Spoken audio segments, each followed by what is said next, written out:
সূর্যের আলো বাচ্চাদের চোখের জন্য কতটা উপকারী? ১. চশমার ঝুঁকি কমায়।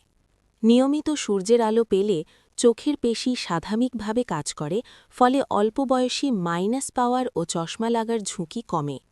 ২. চোখের দেখার ক্ষমতা শক্ত করে। সূর্যের প্রাকৃতিক আলো চোখকে দূর কাছের জিনিস ঠিকভাবে ফোকাস করতে শেখায়, এতে ঝাপসা দেখা ও চোখের ক্লান্তি কম হয়। ৩. অল্প সময়ই কার্যকর। প্রতিদিন সকাল ৭-৯টা বা বিকাল ৪টের পর মাত্র ৩০-৪৫ মিনিট বাইরে থাকলেই চোখ সুস্থ রাখতে যথেষ্ট উপকার পাওয়া যায়। ৪. ভিটামিন ডি তৈরি করে চোখকে সুরক্ষা দেয়। সূর্যের আলো বাচ্চাদের শরীরে ভিটামিন ডি তৈরি করে, যা চোখের স্নায়ু ও পেশিকে শক্ত রাখে। এতে চোখ সহজে ক্লান্ত হয় না, সংক্রমণের ঝুঁকি কমে এবং বাচ্চাদের চোখ দীর্ঘদিন সুস্থ থাকে।